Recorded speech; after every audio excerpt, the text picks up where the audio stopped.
Coastal Alabama is home to some of the most ecologically rich estuaries in the United States, but also some of the most complex.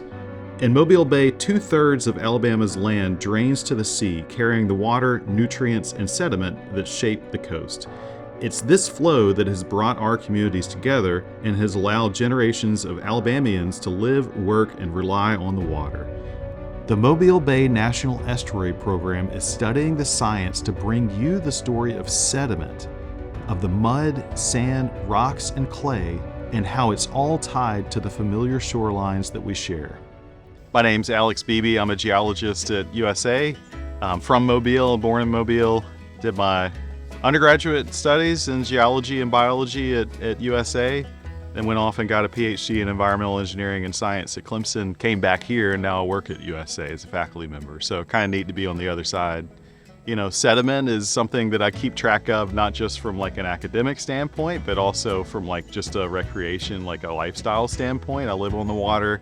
I spend a lot of my time fishing. So, you know, water clarity especially is something that's important if you want to catch fish.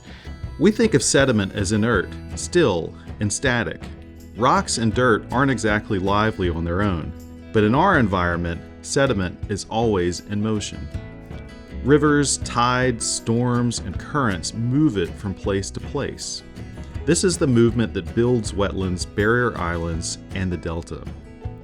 Over the past century, human activity has altered this flow. Upstream dams trap sediment before it reaches the coast, starving marshes that need it to keep pace with sea level rise. Without enough material, land sinks, plants die, and the shoreline erodes. In other areas, sediment arrives in excess. Development removes vegetation, leaving bare soil that washes into streams and rivers. Vessels and dredging disturb water bottoms and pick up material. Heavy loads of sediment bury oyster reefs and seagrass beds, reducing water quality and damaging habitat. Sediment moves in two main forms. Suspended particles travel in the water column and can carry pollutants long distances. Bedload sediments, such as sand and gravel, can roll and skip along the water bottom, shaping channels, building shorelines, and supporting habitat. Both are important for the system, and both cause problems when there is too much or too little. In Mobile Bay, sediment transport is influenced by river currents, tidal mixing, wind, waves, storms, and dredging. River inflows bring large amounts of sediment into the system, especially after storms. Wind and waves resuspend shallow bottom sediments across the bay. Tidal mixing moves suspended sediments through the estuary. Vessel traffic and dredging disturb bottom sediments in channels and ports. And seasonal shifts bring more sediment through during wet springs than dry falls. Changes in any of these factors affect where sediment is deposited and what habitats survive. To restore balance, the Mobile Bay National Estuary Program is working with partners to keep sediment where it needs to be. One important method is thin layer placement, where a few inches of dredged material are spread over marshes or mudflats to raise elevation and mimic natural deposition. Projects at Deer River, the Dauphin Island Causeway, and Fowl River are using more than 1 million cubic yards of material to create over 100 acres of tidal marsh. Suspended sediment, which is fine particles like clay and silt, will float in the water and scatter sunlight. This is called turbidity. When turbidity is high, in other words, when there are many suspended particles, less light reaches the bottom. Seagrasses cannot photosynthesize and begin to die off, and filter feeders like oysters get clogged up and suffocate. These plants and reefs are vital nurseries for shrimp, blue crabs, and juvenile fish. Since the 1990s, total suspended solids have increased throughout Mobile Bay and water clarity has decreased. The most severe declines in clarity are in the lower bay, furthest from freshwater input, and where wind, waves, and tidal mixing keeps sediment stirred up. Turbidity increases after heavy rainfall when rivers and streams deliver muddy water to our bays. Vessel traffic, dredging, and storms also disturb bottom sediments. Seasonal changes play a role, with higher turbidity levels in the wet spring and lower levels in the dry fall. Cloudier water impacts plants, fish habitat, water temperature, and the overall productivity of the bay. Erosion begins far upstream. In forested or wetland-rich watersheds, rain is absorbed by the land and little soil is washed away. In developed areas where vegetation has been removed and ground cover is less permeable, rain quickly washes sediment into creeks and rivers.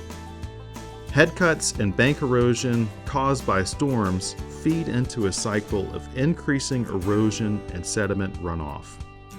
Factors such as steep slopes, erodible soils, and poor stormwater controls can dramatically increase the amount of sediment delivered to Mobile Bay. So for our area, there's not a lot that holds together some of our soils. We have really sandy soils. They're not cohesive. They don't stick together very well. So really we have vegetation, roots and things like that can hold the soil in place. But once you kind of make your way through that vegetation and you expose the sand or whatever happens to be there, then it becomes fairly favorable for erosion to take place. So that's on the resistance side. On the force side, it really comes down to, for the most part for us, the velocity of water. So when we have big storms and we have a lot of water and it's running across the land and it's flowing across like sheets, that's where you get enough energy to pick up sediment. So one of the things that's changed here is we've changed the way that water moves through the environment. Anytime you cover up the ground surface, usually when it rains here, because we have sandy soils, the water will drip down into the ground and it's basically no longer available for erosion. But if you cover that up, the water has no place to go but basically to flow across parking lots and rooftops and roadways and have a lot of energy associated with it. So when it finally does reach that sediment, you're going to get enhanced erosion. The eastern shore of Mobile Bay is now a major sediment contributor, where development on vulnerable soils has produced annual loads of more than 5,000 tons per square mile. In geology, we use the term, and it's kind of fancy, dynamic equilibrium. So for Mobile Bay, there's like this balance between how much space there is to place sediment and then how much sediment is filling in that space. Sediment is the foundation of Alabama's coast.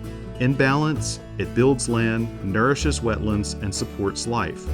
Out of balance, it erodes shorelines, destroys habitat, and carries toxins into the food web.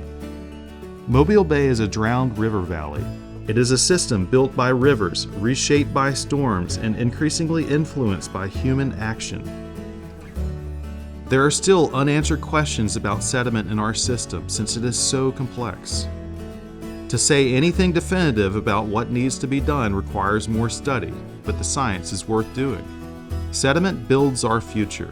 The choices made today about development, dredging, and restoration will determine the health and resilience of the bay for future generations.